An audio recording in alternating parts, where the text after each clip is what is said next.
Are we on? We're on. It's what day is it today? It's Wednesday. It's Wednesday, the 22nd of June, 2011. It's 4 o'clock in the afternoon. It's a really warm afternoon outside. You can hear the kids playing in the local school in the background there. Sun is shining in through the blinds, and I think if I move my head this way, you see the sun catching me. There we go. Looks like some kind of graphic effect. Now you see it? No, you don't. There we go. Anyway, that's just the sun. Um, so, in today's short piece, we're going to look at education from a different perspective. This perspective of education is based on the idea of what controls our environment, our learning environment, and how much control we have over it. And essentially, you can't learn unless you're free to learn what you want to learn. If all of your rewards, if any rewards at all, exist in your form of education and are are external, then you're not really going to get anywhere in terms of your own personal development. And here we're going to look at an element of control, which is external, and we're going to look at how the mind can be affected by things outside of your own personal control.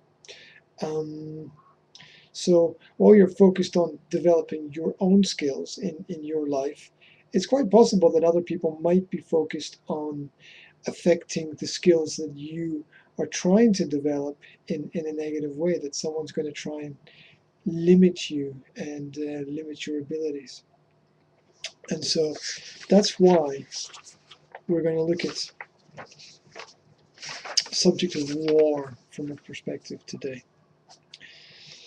CW, chemical warfare. This involves using the toxic properties of chemical substances as weapons. Could be any substance. This type of warfare is distinct from nuclear warfare and biological warfare, which together make up NBC, the military acronym for nuclear, biological, and chemical. NBC, you always thought it was a media, radio, TV broadcaster, but there you go, there's another meaning. Neither of these falls under the term conventional weapons, which are primarily effective due to their destructive potential. Chemical warfare, the war you can't see but you can feel. Chemical warfare does not depend upon explosive force to achieve an objective. Rather, it depends upon unique properties of the chemical agent weaponized. Not only can it be used against people, it can be used against agriculture and livestock to promote hunger and starvation. A classic example was in the Vietnam War, where large areas of the countryside were flattened with various different chemicals. I'm not quite sure what they used, something called napalm, I think, but there were probably other agents and chemicals. Agent Orange sticks in the back of my mind for some reason. Many nations possess vast stockpiles of weaponized agents in preparation for wartime use. So all the countries have got them because they're already prepared for war. As soon as one war finishes, they're preparing to start another one, essentially. That is, if you win. If you lose and you don't have anything, well, back to square one on the board, isn't it? We need to check out a little bit of history here. We're going to go way back. Some of the earliest surviving references to toxic warfare appear in the Indian epics Ramayana and Mahabharata.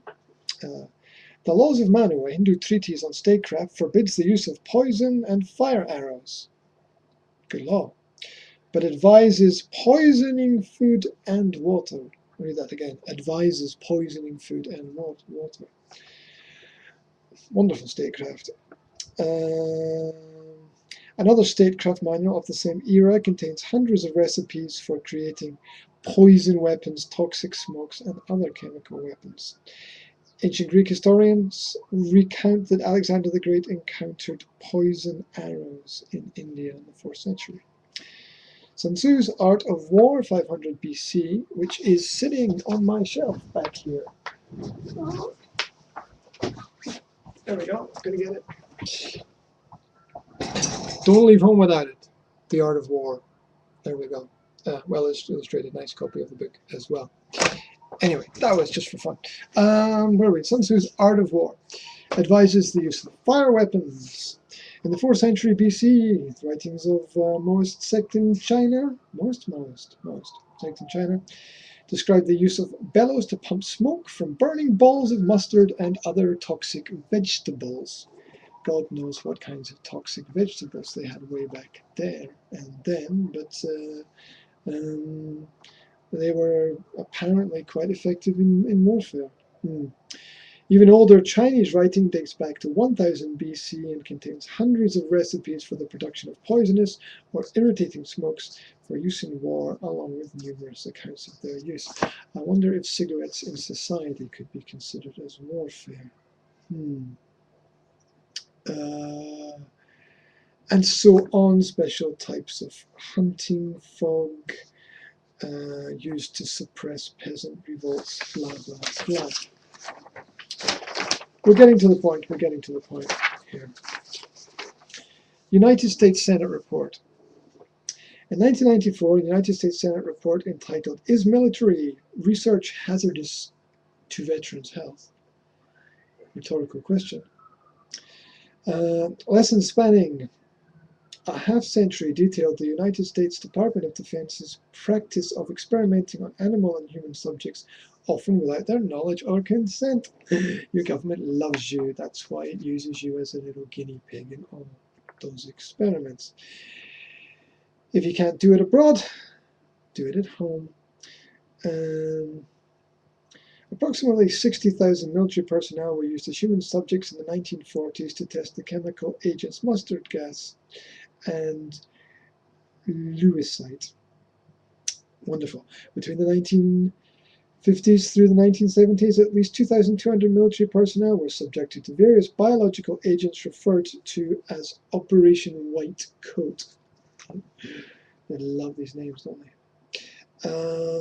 Between 1951 and 1969, Dugway Proving Ground, no idea what that is, was the site of testing for various chemical and biological agents, including an open-air aerodynamic dissemination test in 1968 that accidentally killed approximately 6,400 sheep, accidentally, with the use of an unspecified nerve agent.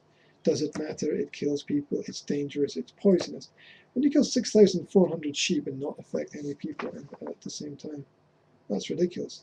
And if this is, of course, not including the psychological and drugs tests, and the MK experiments that the US government carried out on its troops.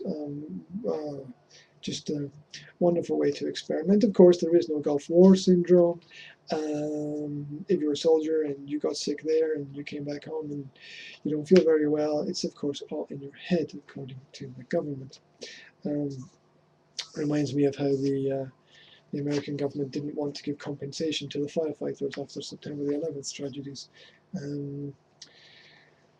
How can you not want to do something like that? What kind of mentality is driving you if you do not wish to support the people who have put their lives on the line for you? Reminds me of Henry Kissinger's quote about soldiers being animals, essentially meat for the table. Anyway, getting to the point. Clouds of Secrecy. This is an article from Telegraph. Of course, I'll post links to all this information when I finish. Between 1953 and 1964, top secret trials were carried out using a chemical concoction of zinc cadmium sulfide to simulate how a cloud would disperse biological agents. This was in England, predominantly in the north, because you don't want to do it near London because, well, maybe some people would want to do it. They have other things for those I'm going to create a word. Populi. There we go, I just created a word. The unsuspecting population of the east of England was sprayed covertly with the poisonous compound at least 76 times. At least 76 times. We don't know how many times. So there we go. That's your government loves you. During November 1998, the Sunday Telegraph newspaper published an exclusive article stating that, or revealing that scientists from the Chemical Defense Experimental Establishment, did you know that existed? The Chemical Defense Experimental Establishment? Nice job for somebody. Porton-Down, wonderful place. That's where all the diseases that kill the farm animals seem to originate from. They just seem to creep out of the laboratories there by accident, of course, destroying farmers' livelihoods. Anyway, Porton-Down had in the past sprayed large parts of the UK with a toxic chemical compound, zinc cadmium sulfide. Wonderful stuff, absolutely wonderful stuff. Extremely cancerous. After pressure from various MPs and concerned residents, the Ministry of Defence eventually announced they would commission an independent review. I don't think governments ever commission independent reviews. I don't think it's in their nature. What's the point? Anyway, we're jumping. Initially, it was thought that 12 large-scale experiments had been conducted by the scientists. They're scientists, right? So that makes it okay. The white coat people, completely devoid of any general conscious feeling for humanity. I do know some people who are good scientists, but anyway, moving on.